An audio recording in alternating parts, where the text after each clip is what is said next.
Hey everyone, ready to dive into a topic we can all relate to.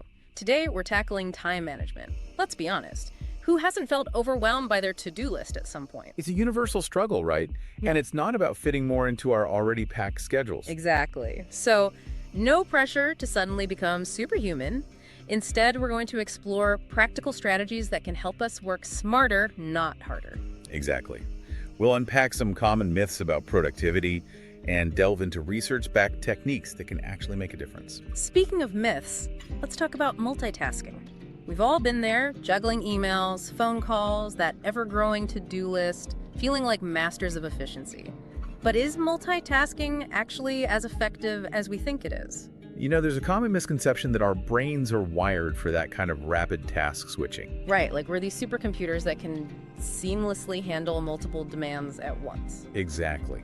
But the reality is a little different. Our brains actually function best when we focus on one thing at a time. So more like a single processor computer trying to run a dozen programs simultaneously. That's a great way to put it.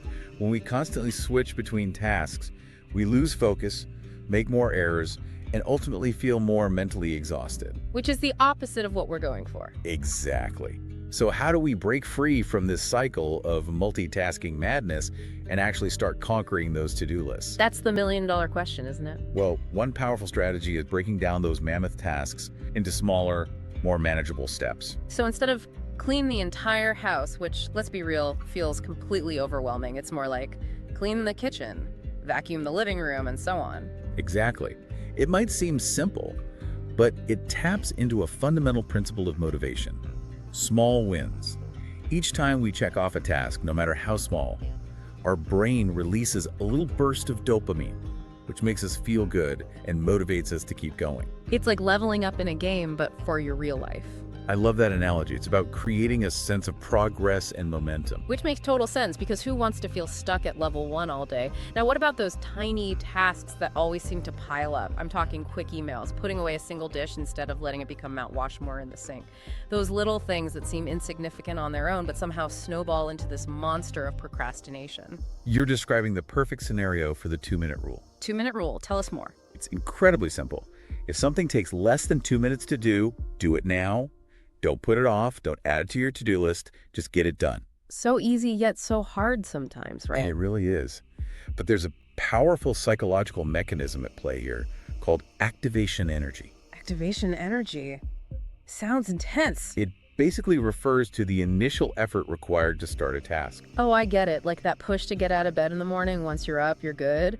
But that first step always feels the hardest. Exactly. And those tiny tasks, they have such low activation energy that it's often easier to just do them right away than to think about doing them later. It's like ripping off a Band-Aid, quick and mostly painless. Precisely. And speaking of structure, let's shift gears to a technique that can be truly transformative: time blocking. Instead of letting your day control you, you proactively design it. It's like giving your day a backbone, right? A framework to build upon. Instead of just reacting to emails, requests, and interruptions as they come up, you're intentionally allocating blocks of time for specific tasks. You've got it. It's about taking control of your schedule instead of letting it control you. That sounds amazing in theory, but I can imagine some people listening might be thinking, wait a minute, I'm already feeling like I have zero free time. How is adding more structure going to help? Right. It might seem counterintuitive, but time blocking can actually be incredibly empowering for people who feel like they're constantly short on time. Why? Because by scheduling blocks for those essential tasks, work, email, even downtime, you regain a sense of control over your day. Instead of feeling like you're constantly playing catch-up, you're the architect of your day. Precisely. And that can be a game changer in terms of reducing stress and increasing productivity. Now, even with the best laid plans, there are times when we hit a wall, that feeling of overwhelm, like we're stuck in the mud. Oh, absolutely. We've all been there, especially when we're tackling a big project or facing a daunting task list. Exactly. It's like that initial burst of motivation starts to fade, and we're left feeling drained and uninspired. Well, there's a technique we came across that directly addresses this, and it's called the Pomodoro Technique. Pomodoro Technique? That's a fun name. Tell me more. It's named after those cute little tomato-shaped kitchen timers. Oh, I've seen those. So how does it work? Basically, you set a timer for 25 minutes of focused work on a single task. No distractions, no multitasking. When the timer goes off, you take a 5-minute break. Then you repeat that cycle. After 4 Pomodoros, you take a longer break of 15 to 30 minutes. So it's like interval training for your brain. Short bursts of intense focus followed by periods of rest. Exactly. And those built-in breaks are crucial for preventing burnout and maintaining focus over longer periods. It's like giving your mind a chance to catch its breath and recharge before diving back in. That makes a lot of sense. I can see how that would be helpful, especially for people who tend to get bogged down in long stretches of work. Absolutely. It's all about working with your natural energy levels, not against them. Now, let's talk about a mental hurdle that often trips us up: perfectionism. Our sources had some really interesting insights on this, like that quote about perfectionism being procrastination in a fancy hat. Isn't that brilliant? It's so true, though. That desire to make everything perfect, especially in the early stages of a task, can be paralyzing. Right, because we're so afraid of making a mistake that we end up not even starting. And that's where the concept of good enough comes in. It's not about settling for mediocrity, but about shifting our mindset from it has to be perfect to done is better than perfect. So it's about prioritizing progress over perfection. Exactly. Remember, it's often easier to improve on something that exists than to endlessly tweak something that only lives in our heads. Because you can always refine and polish later on, but you need that starting point first. Precisely.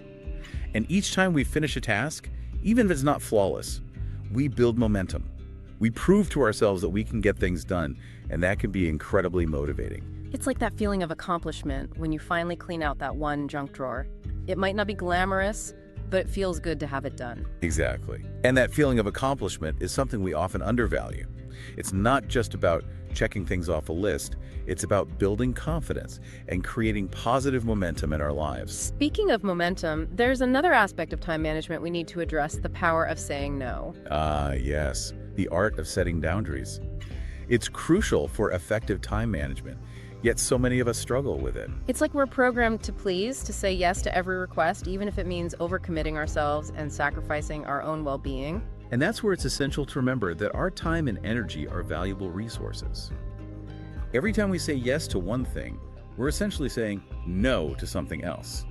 Whether it's spending time with loved ones, pursuing personal interests, or simply taking a break to recharge. Exactly. It's about making conscious choices about how we allocate our time, rather than allowing it to be dictated by external demands. So it's not about being selfish or saying no to everything, but about being mindful of our priorities and setting healthy boundaries. Absolutely. Yeah.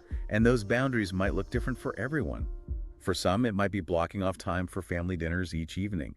For others, it might mean designating certain hours as work-free to focus on hobbies or personal projects. Ultimately, it's about creating a life that aligns with our values and priorities, and that requires being intentional about where we direct our time and energy. I couldn't agree more. It's about designing a life that feels fulfilling and sustainable, both personally and professionally. It's about designing a life that truly reflects what matters most to us, right? Which leads us to a really important question. How do we actually put all of this into practice? We've covered so much ground today. From the myth of multitasking to the power of time blocking, the 2-minute rule, the Pomodoro Technique, and of course saying no. It can definitely feel like a lot to process, especially when we're already feeling strapped for time. Right. Exactly. So it's not about trying to do everything at once, right? It's more about taking it one step at a time. Exactly. Don't try to overhaul your entire life overnight. Start with one small change, one technique that resonates with you, and experiment with incorporating it into your daily routine. So instead of going from 0 to 60, maybe it's more like dipping your toes in the water first. Maybe you try the 2-minute rule for a week, or give the Pomodoro Technique a shot for a day. Exactly. Think of it as a process of discovery, a chance to figure out what works best for you and your unique work style and lifestyle. And be patient with yourself, right? It's like learning a new skill. It takes time and practice to get the hang of it. Absolutely. And as you start experimenting with these techniques, pay attention to how they make you feel. Are you feeling more in control of your day, more energized, less stressed? Those are great things to be mindful of. It's easy to get caught up in the mechanics of time management, but at the end of the day, it's really about how these tools can improve our overall well-being. It's about working smarter, not harder. It's Yeah. about creating more space for the things that truly matter. I love that. So as we wrap up this deep dive into the world of time management, what's one key takeaway, one golden nugget of wisdom that you hope our listeners will carry with them? You know, if there's one thing I want everyone to remember, it's this. Time is our most precious resource. It's limited. It's irreplaceable. And how we choose to spend our time ultimately shapes the course of our lives. So powerful and so true. So let's be intentional with our time. Let's use it wisely. And let's not be afraid to design a life that truly reflects our values and priorities. Beautifully said. And on that note, we'll leave you with this final thought. What one small step can you take today to start reclaiming your time and designing a day that brings you closer to your goals? Until next time, keep exploring, keep experimenting, and keep diving deep.